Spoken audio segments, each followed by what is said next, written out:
Exodo Kapitulo 37. At kahoy na akasiya ang ginawang kaban ni Bezalel, na may 2 sikot kalahati ang haba ni Yaon, at may 1 sikot kalahati ang luwang ni Yaon, at may 1 sikot kalahati ang taas ni Yaon. At kanyang binalot ng tag-anas na ginto sa loob at sa labas, at iginawa ng 1 kornisang ginto sa palibot. At ipinagbubaw niya ng 4 na argolyang ginto, sa 4 na sulok ni Yaon, sa makatuwid bagay 2 argolya sa isang tagiliran. At siya'y gumawa ng mga pangga na kahoy na akasiya, at pinagbalot ng ginto. At isinuot ang mga pangga sa mga argolya, sa mga tagiliran ng kaban, upang mabuhat ang kaban. At gumawa siya ng 1 luklukan ng awa na tag-anas na ginto, na may 2 siko at kalahati ang haba, at may 1 sikot kalahati ang luwang. At siya'y gumawa ng 2 kerubang ginto, na niyari niya sa pamagpok sa 2 dulo ng luklukan ng awa. 1 kerubin sa isang dulo, at 1 kerubin sa kabilang dulo, nakaputol ng luklukan ng awa, ginawa niya ang mga kerubin sa 2 dulo.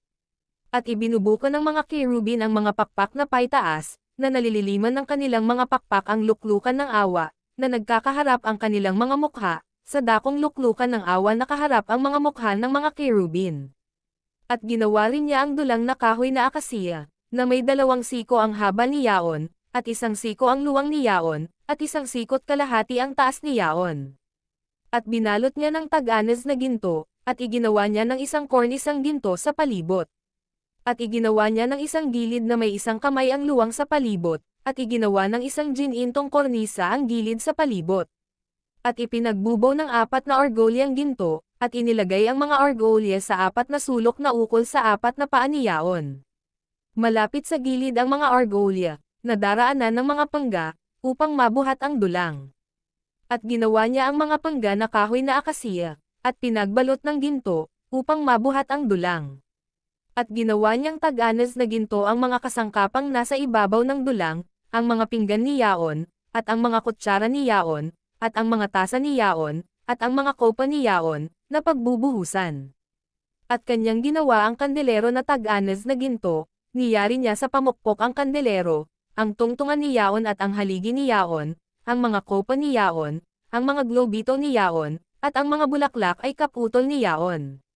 At may 6 na sanggang lumalabas sa 2 tagiliran ni Yaon, 3 sanga ng kandelero ay sa isang tagiliran, at 3 sanga ng kandelero ay sa kabilang tagiliran. 3 kopang anyong bulaklak ng almendro sa isang sanga, 1 globito at 1 bulaklak, at 3 kopang anyong bulaklak ng almendro sa kabilang sanga, 1 globito at 1 bulaklak, gayon sa 6 na sanggang lumalabas sa kandelero. At sa kandelero'y may 4 na kopang anyong bulaklak ng almendro, 10 ng mga globito ni Yaon, at ng mga bulaklak ni Yaon.